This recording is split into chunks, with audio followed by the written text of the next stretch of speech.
Yo les amis, j'espère que vous allez bien. On se retrouve pour le débrief de ce match entre le Real Madrid et Cadix. Cadix qui était 14e avant cette rencontre face au Real. Donc très très belle victoire hein, avec un Vinicius qui était absent aujourd'hui. Voilà, ils ont décidé de ne pas le faire jouer aujourd'hui. Très très belle décision de Carlo Ancelotti. Et aujourd'hui on a eu droit à Rodrigo sur le côté gauche. C'était incroyable les frères. Donc avant de commencer la vidéo les gars, n'hésitez pas à lâcher un petit pouce bleu pour aider au référencement et à vous abonner si ce n'est pas encore fait. Sur cette chaîne, on parle du Real Madrid, de toute l'actualité sur le Real Madrid et surtout les débriefs d'après-match. Je disais Rodrigo les amis aujourd'hui sur le côté gauche était juste exceptionnel. Il a fait un festival surtout en première mi-temps. Cependant, comme à ses habitudes, la finition n'était pas au rendez-vous. Voilà, c'est on va dire son gros problème. C'est le gros problème du côté de Rodrigo. Parce que moi personnellement, je pense que Rodrigo avec son niveau, il est capable de regarder dans les yeux Vinicius et dire que j'ai le même niveau que toi. Mais sauf que Vinicius, voilà, le point qui fait qu'il le dépasse au jour d'aujourd'hui, c'est sa finition. Parce que voilà, on sait très bien que Vinicius, à ses débuts au Real Madrid, son gros problème, c'était voilà, la finition, il était un peu trop brouillon.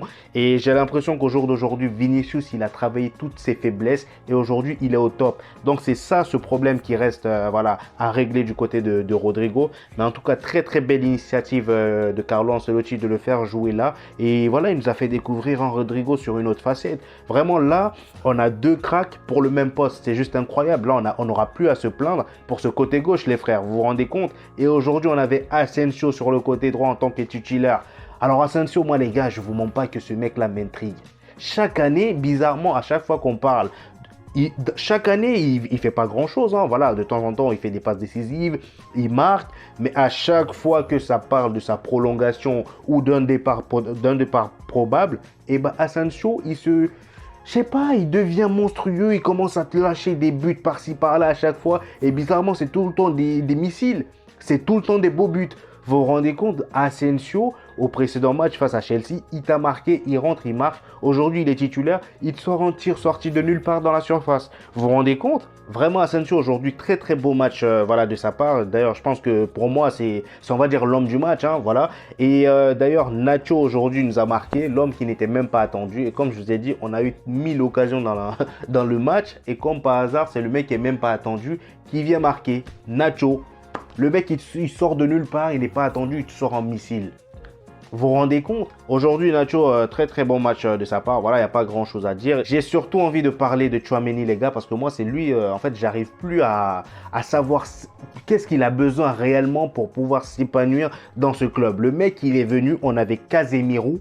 Vous vous rendez compte? On avait Casemiro au milieu. Le mec, il était bon comme pas possible. Ça fait des années qu'il est au Real Madrid. Il nous a rapporté, je sais pas, une assurance fatale au milieu.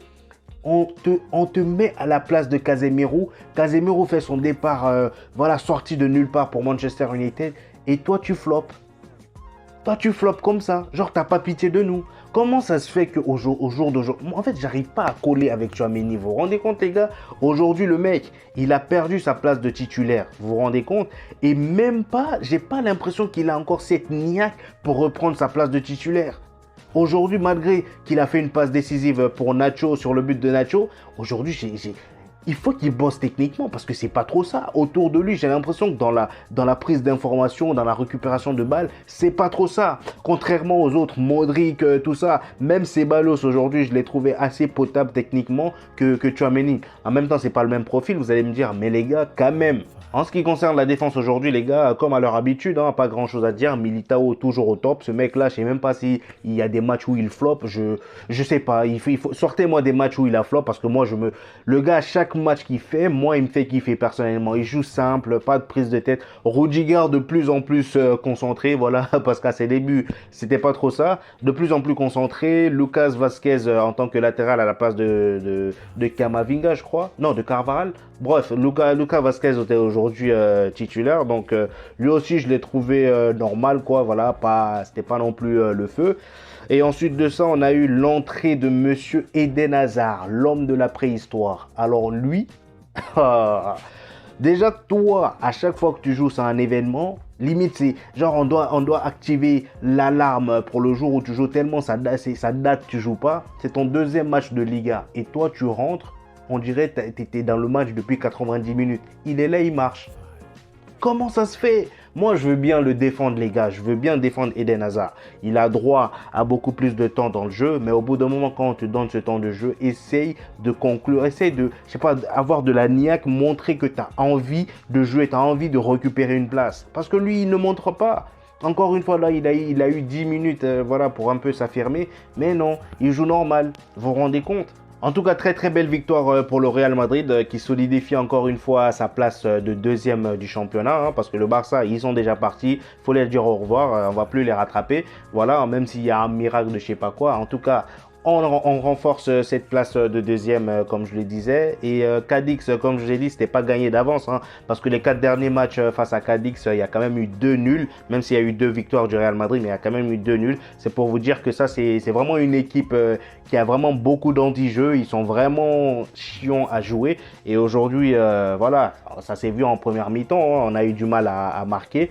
Et en deuxième mi-temps, il y a El Maestro Nacho pardon, qui a débloqué la situation et Asensio est venu conclure. Vraiment très très gros match du Real Madrid et voilà, j'ai bien aimé les combinaisons, c'était fluide, les combinaisons entre Karim Benzema, Rodrigo et Valverde, très très gros match de leur part, même si la finition n'était pas au rendez-vous. En tout cas, je sais pas ce que vous avez pensé du match, dites-moi ça en commentaire et j'hésiterai pas à vous répondre. Likez, abonnez-vous pour plus de news. On se retrouve au prochain épisode. Peace!